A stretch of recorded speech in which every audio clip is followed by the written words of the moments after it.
You're listening to an East Coast Guild podcast. Check us out at eastcoastguild.com. Hello, and welcome to That's No Moon, your Star Wars call-in podcast, where this week we're talking about Bad Batch Ep.4.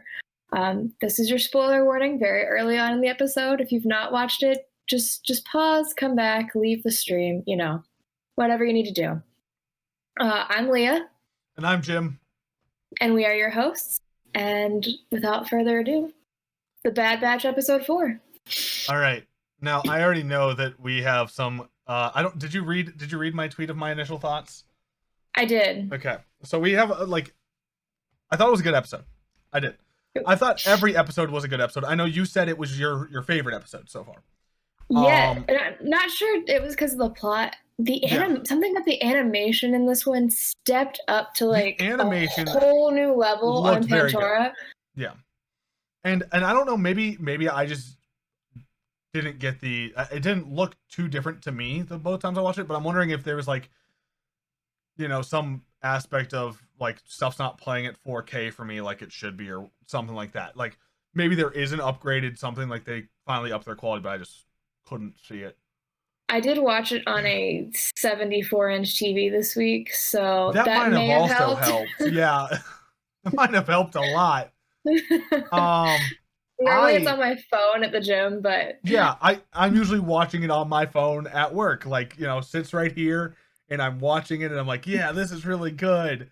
I put in both my AirPods so nobody can bother me. I'm like, I am zoned out. Vacation perks was that my parents had this big ass TV in their living room, and it was great. That is amazing. That's perfect. It was a really good episode. I will get into my issues with the plot of the episode because there's really only one thing I'm worried about because they keep doing it. Yeah. And I don't want to see it happen. Like I talked a little bit in my Discord about it too. I was like, I don't want to see this happen to this character, and I don't think it's fair to happen to this character. So I hope it doesn't. I hope it's not a continuous cycle of events, because we'll go into it. We'll just go into it. So you get later into the episode, and Wrecker, they're basically the short and long of it is Fennec has come to basically hunt for Omega. And Hunter, is trying to find her. He gets knocked out for 5 minutes. They ran away. Now Omega's down in the sewers. Wrecker comes find her, and he's getting ready to fight Fennec. And he walks up and he's like, "Oh, I got this." He's been waiting to do some fighting for weeks now. Weeks on end. He's like, "Let's go. I'm ready." That's his thing. And he gets one-tapped. Head in a helmet, his head in a helmet as an enhanced constitution strength clone gets knocked out instantly when his head is slammed into a wall, when we've seen him slam his head into other things. And I'm just I was like, you guys are doing I understand. I would have even minded if Fennec still won. But it was how fast it was. It was how fast it was. It's he's literally just there for comedic relief, and everything else past that is he's just a joke. And I was like, that's not okay with me. Because then he's running through the city trying to catch up so he can just get on the ship to go. He has no other use. Yeah. Than to stop Fennec for 5 seconds. I can see that, but I think also the way that I interpreted it was not a Wrecker's useless, but more of a Fennec is, before we meet her in The Mandalorian, she's got this terrible reputation as being a ruthless bounty hunter. Yeah. Even though she does have a little bit of a moral code, it seems. But it shows how quickly she can take someone down despite their thing being their brute strength. Yeah. And I get that, and I do respect it. It's just the fact of she, it was really, really fast. She had more time before she disposed of Hunter, who doesn't have the brute strength, isn't supposed to be the fighter. He's not supposed to be the guy that is the fighter of the group. Yeah. And he's sitting there, and he has the strength and ability. And now I know Wrecker got momentumed into a wall. He got 100% momentumed into a wall. And I understand that. I'm just like, the fact that one cold clocked him out, I find to be a little extra. And like, I feel like it should have disoriented him, and she could have started to run away, and he like grabs her leg and pulls her back or something, and then she like kicks and knocks him out. Like that I would have been happy with. The fact she knocked out both of them in the same like 3-minute span did bother me. Sorry. But yes, no. It was how quick. Yeah. The fact that she knocked out 2 of the elite clone force in like 3 minutes. I was like, I know she's good. I get that this is a short episode. Like it was only 32 minutes. Yeah. So the runtime was 23 minutes.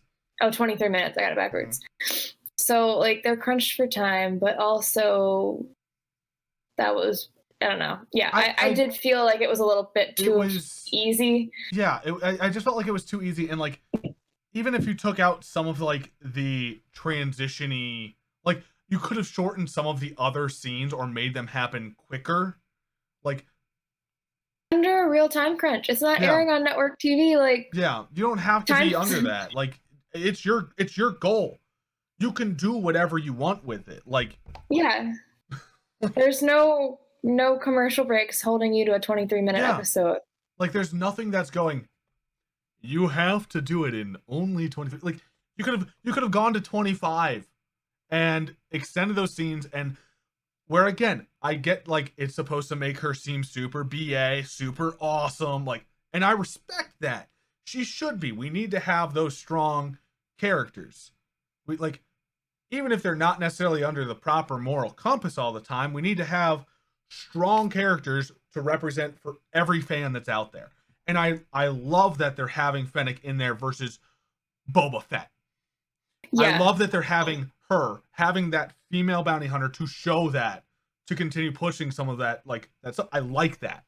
And just to show that Boba Fett's not the only bounty hunter and to show that there's other bounty hunters out there. Like, so I like that, and I like that they're trying to make her come across as super BA, but I just find it unrealistic. Like, of course, now I'm going unrealistic, right? But I find it unrealistic for the situation of the show that Wrecker gets one-tapped because he ran at her and she spun him into a wall. Yeah. I just find that to be a little inconceivable. I'm like, that's difficult for me. I'm like, that's just a little, I get it, but that's my only problem. And that's my only problem with the entire episode. Everything else that happened in that episode, amazing. Echo's stuff, hilarious. I loved Echo's arc. It was so good. Much. And I loved that the spaceport guy was super shady and trying to dip his hands in like both pots. And then that did not work out for him at all. Yes, it did. He still got money from everybody. But not as much as he wanted. No, not as much as he wanted. But he still got money from everybody. Like, she had full means to kill him at that point by, like a bounty hunter code kind of thing. We've seen bounty hunters do worse for less of a reason. And, like, she's like, here's 100 credits. I mean, the man made, like... Well, he didn't deserve that 100 credits, but okay. No, he didn't deserve it. And I don't know if it was actually 100 credit. Like, he got... I'm assuming it was a 50 or 100 credit for that. And I'm like, hot dang. Like, I mean... You didn't do nothing, dude. You sat there and you couldn't even stall them. You ran out and like yelled at a ship. That's like, congrats. It's like throwing a pebble at a car, hoping it'll stop. But that was my only issue. Getting it out of the way now. That was my only issue with the episode. Everything else, I thought it was wonderful. Of course, with how pressed for time, we didn't get any of a crosshair scene. Yeah, I wanted some more crosshair on Camino, but Yeah. I guess I can see that playing. It's supposed to be a 43-minute episode this week because they make no sense on their timings, but it's supposed to be longer. Okay, like it's not even like a mid-season finale. Okay, it's a mid-season finale. It is supposed to be longer. Don't quote me on the exact timestamp, but I'll check Wikipedia. I did read that it's supposed to be longer. My only issue Wikipedia doesn't have anything on it yet. But the last 3 episodes have felt a little too close to The Mandalorian.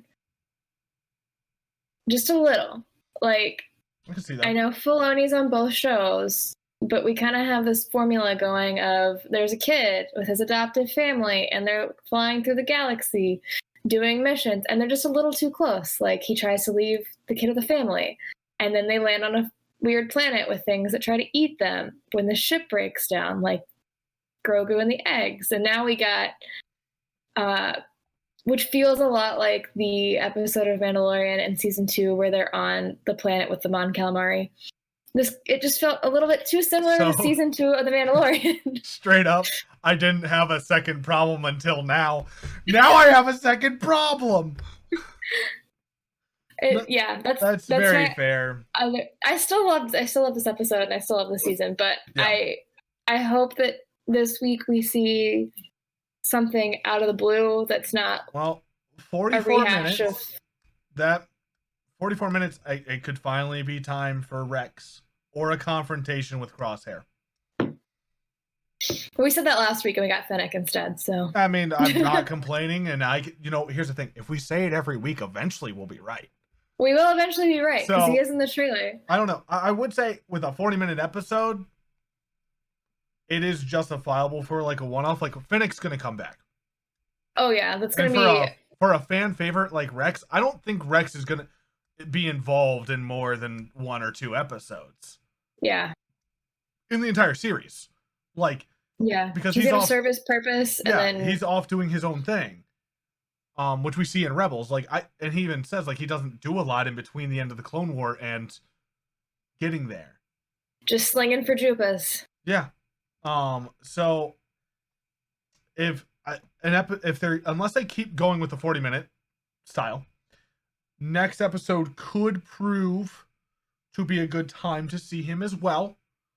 I don't know that it would make sense plot-wise because we didn't hear anything about the the scanner. Yeah. They didn't talk about the chip really much this time. They didn't talk about the chip at all, and that's why I said I thought this week because they were talking about the chip. It was a very prominent part in the first 10 minutes of the show. First 5 minutes was hey, I'm working on this because this takes the utmost priority. Well, if that takes the utmost priority, which then they did need rations. And they do need to fix their ship. They needed to fix the ship. So I get that. Which of course I don't have a problem with. And I'm just okay, but we didn't even talk about the chips. We didn't talk about Tech's invention. I would say that this episode probably had the least amount of story addition. Yeah. We got cool characters, we got cool stuff. But I don't really feel and we got some character development, but I don't really feel like we got plot development. Which is fine because we have 14 episodes in the season, or 14 to 23, right? I think it's 16. So we have some double-digit number of episodes. Yeah. Which is going to leave the podcast busy for the next 3 months. It's easy content. Easy content. But I don't know. Yeah. I guess that's really the thing for me is it felt this one actually felt very side questy. Where last week's I had somebody tell me it felt like a side quest, and I was it was a side quest for the Bad Batch, but it was a plot story for Crosshair. So I could be okay with that. I could justify, episode 3 being side questy because that made sense. So early with these characters that we need those side missions. We need Anakin or Jar Jar and C-3PO going to look for Melu Run fruit in season 2. Like, yeah, we need that. and we do need that. I don't know. I would have liked a small edition still in. Like, it didn't feel. I guess I wish it would have been longer. I think it didn't was feel too like short. it tied in much. Yeah. Because that was the other thing, is we don't even know where Fennec came from, other than just being there's a warrant out for these people. Yeah. And so, like, there was really no connection. Like, there was no good connection to our current story other than we need food. Yeah, and who hired Fennec? Because it's not the Kaminoans. They could get them another way. So. And that's the thing. I'm hoping all will be revealed. But I am too. And I'm hoping that, like, we'll eventually get some post story to prove why this story was important. Which... Yeah, I and trust. that's also cool with me too. Like, if it's not important, that's fine too.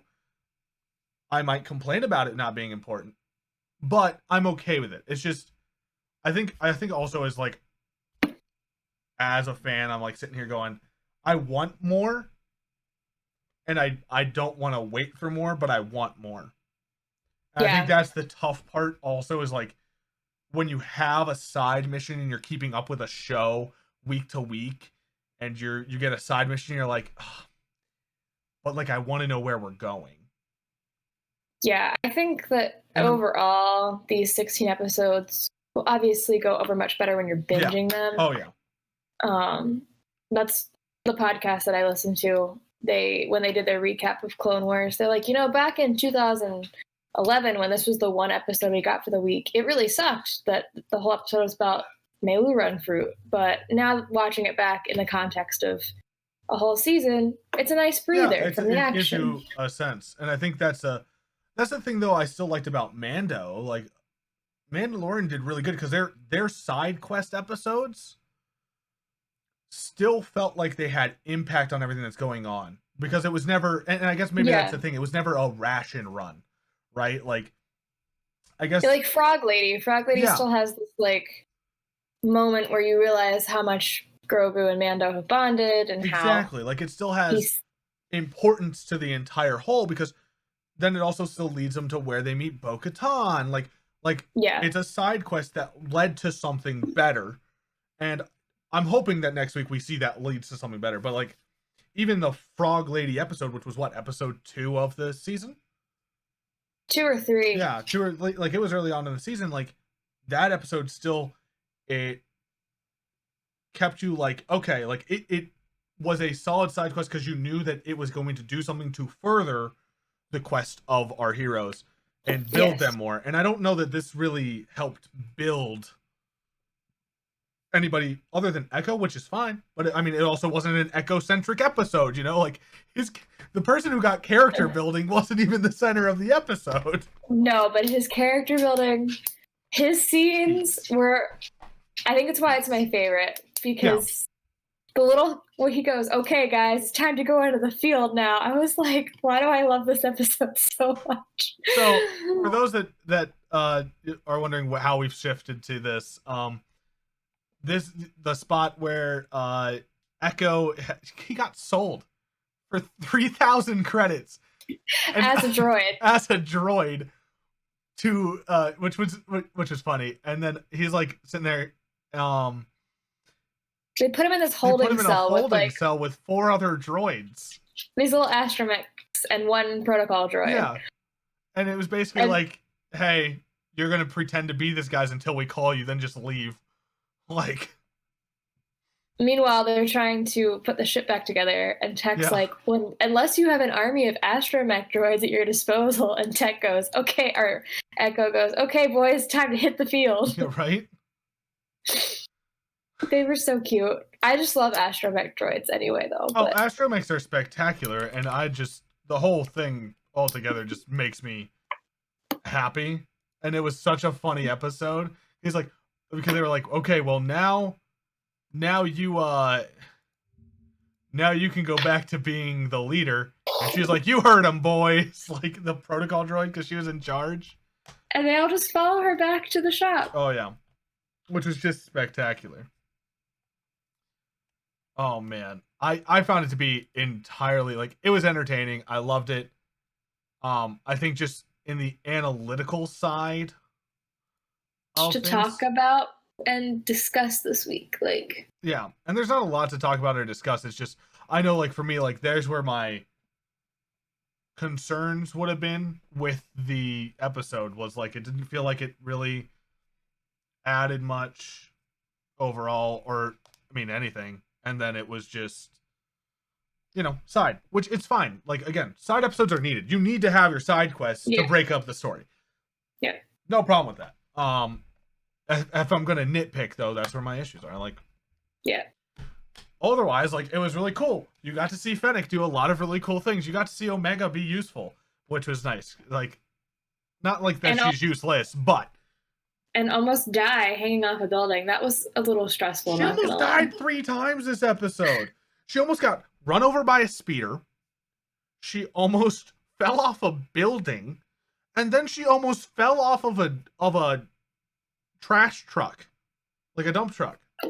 The clones need to teach her stranger danger after this, because she is way too friendly and way too talkative to strangers, and she's gonna, I mean, obviously she already got herself in trouble, but she's gonna get herself in trouble again. She's like, oh guys, she's trying to help me find you. And she's like, no, I'm not. And she's like, steps behind Omega, and Hunter's like, step away. But she's friendly. No, she's not. You've just met literally 0 people in your life. Yeah, so. You just don't know anybody to know that she's not friendly at all. Poor Omega. It was so good. It was a very good episode. And I enjoyed it. I can't wait until next week's, you know? Yep. To see how we continue to move forward and do all these things. Sorry, I'm checking something right now. Because, for those that don't know, I'm also a teacher, and my grades, all of my stuff, were due. And I have students going, but can I get better grade?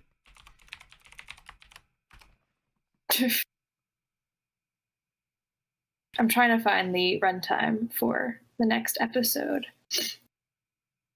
while we look.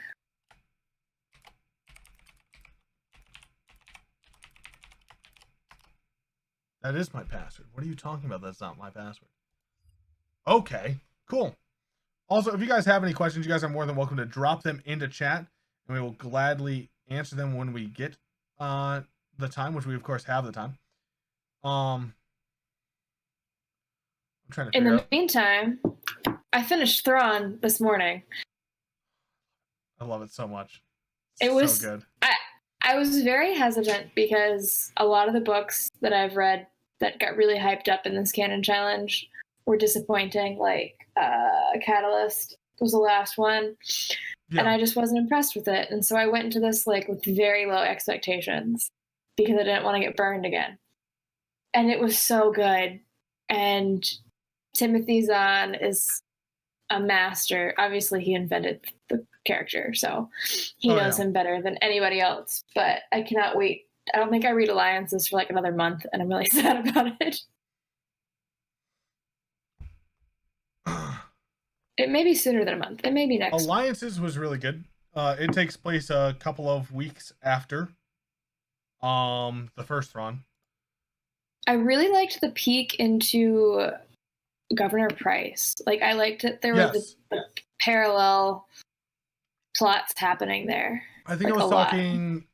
Oh, I have one book and then I'm reading a sentence. I was talking about it on our TikTok or on mine. I talked about them and I was like, this was stuff that was going on. Like, I was like, it's really cool because you saw that Price wasn't evil until she started talking to Tarkin. Yeah, she's always been ambitious, and she's trying to do the best for her family. Like, she's selfish, but she's not evil. Rebels, she was evil. Yeah, like, she gets there. Bad. And you kind of found out, like, it is completely because she went under Tarkin's wing. Because that man is crazy. Yeah. So I don't. Yeah, at first I was rooting for her, and then I was like, wait a minute, I'm not supposed to like her. And then exactly. Like she did the thing at the end, and I was like, okay, there it is. That's what it is. That's how we got there. And again, really, if you guys are looking for a good book to read, you guys are like, I don't know where to start. I'm not even going to lie to you. A good one to just start with would be Thrawn. Because it's just good. It's just good writing.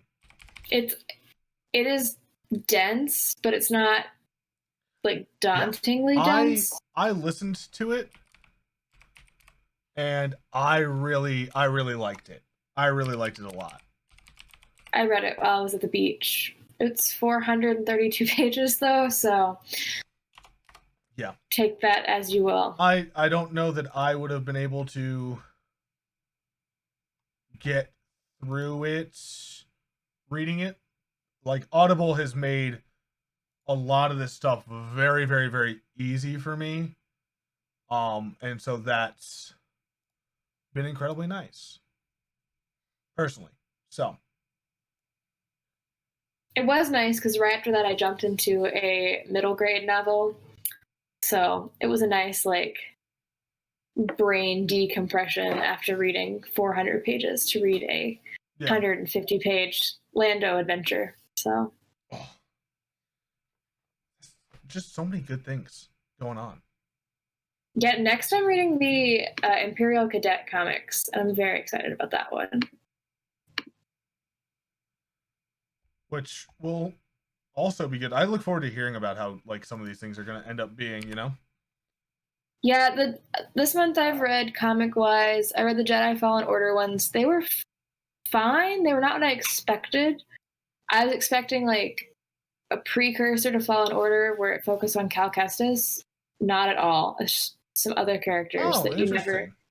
It's like setting up, I guess, to the events of it. I need to go watch the 4-hour supercut of Fallen Order. That's on my to-do list this weekend. Yeah. Some Memorial Day plans. Wild Memorial Day weekend. And then I read Lando Double or Nothing. It was fine. It's a Lando story. It was nice. It's one of those moments where Lando has a heart and isn't just a smuggler for the sake of money. Which is also completely fair and good. I will tell you, I'm not reading this one. Let me pull up I'm not rereading this because I read it last year and I hated it. Did not like it. A New Dawn. I'm realizing that if you're listening to this, you can't see what I'm holding up. It's A New Dawn. A New Dawn. Okay. It's a Kanan and Hera story, and I could not get into it. So that's the one book I'm letting myself skip in this challenge because I'm not suffering through it again. Then that's completely fair. And if you guys didn't know, we actually did a podcast on the Canon Challenge. It's called Books on Books. So if you guys missed it, I would highly suggest going back and catching it. And I am listening. I'm just also doing a couple of other things for my actual job because fair. I'm just talking to fill space, which is completely fine and fair and reasonable. And I'm sorry that I'm like trying to get this all taken care of and stuff. So the next one that I'm reading is another Claudia Gray book, and I am so excited. She's my favorite. Some Claudia Gray. I really do. I like that. There was a little bit of time too where you were talking about Claudia Gray and stuff, and you're like, you started reading the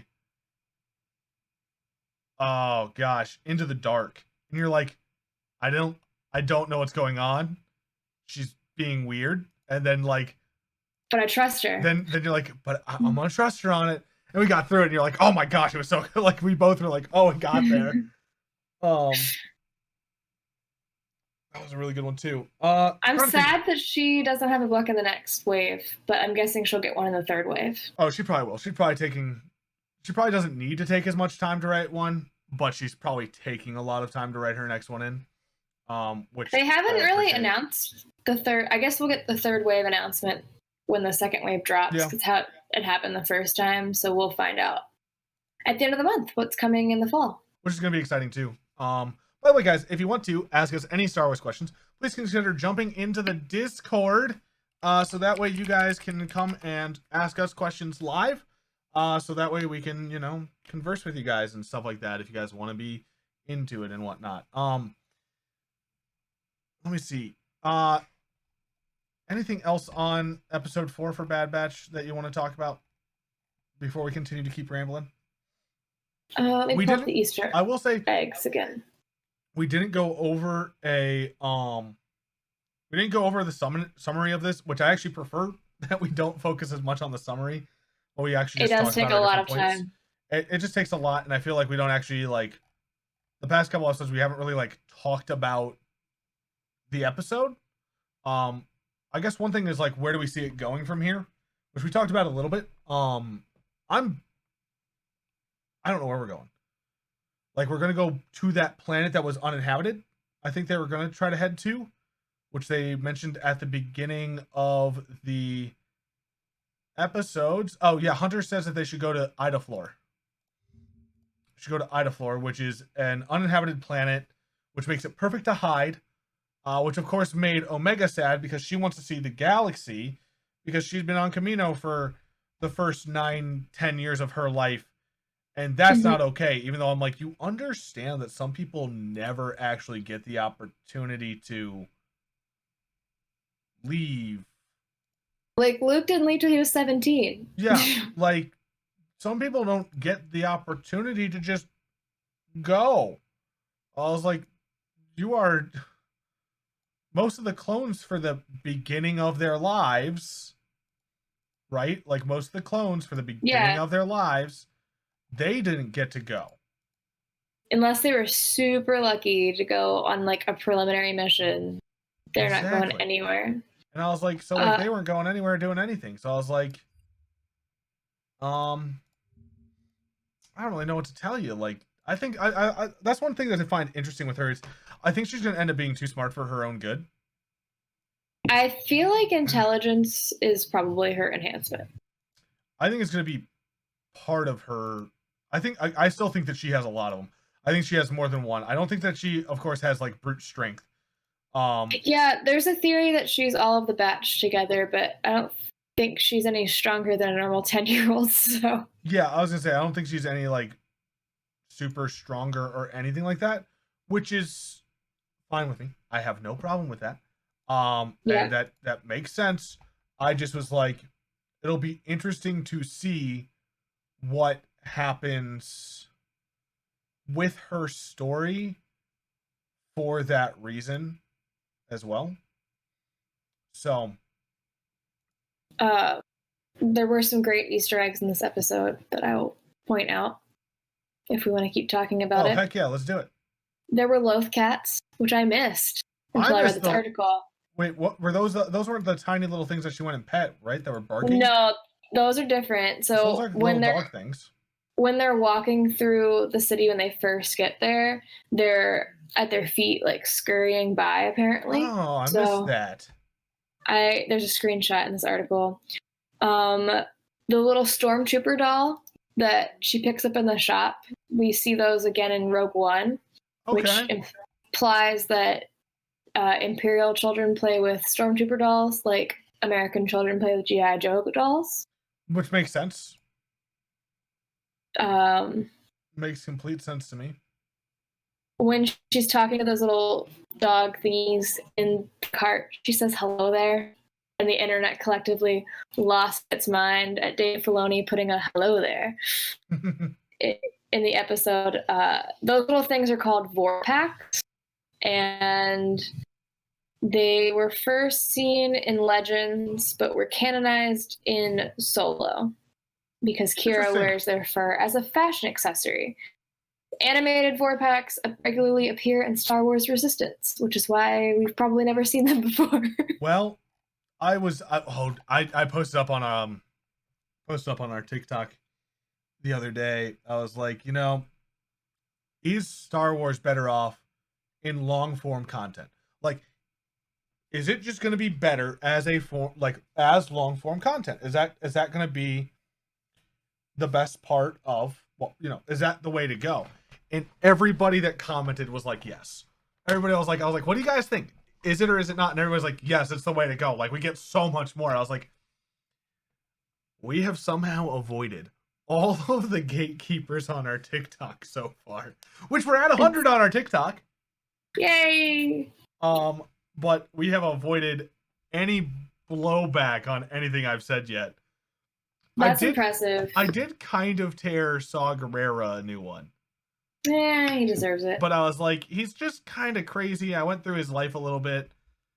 I was like, I don't know. Nobody was really super interested in it. Like, they didn't ask me any questions or anything, but I was like, he's an interesting guy. Like, he has an interesting thing, but he's just an extremist. Yeah. And he was kind of that's the other thing that was weird. Like, he was also kind of like this weird, like, he was kind of a coward during the Clone Wars, too, at the beginning of their fighting until, like, the stuff happened to his sister.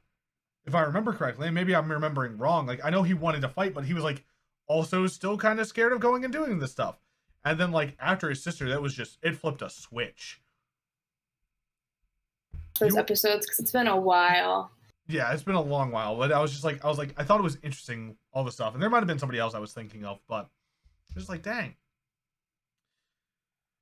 Zach is going to come steal his headset in 3 minutes, so my audio quality will drop.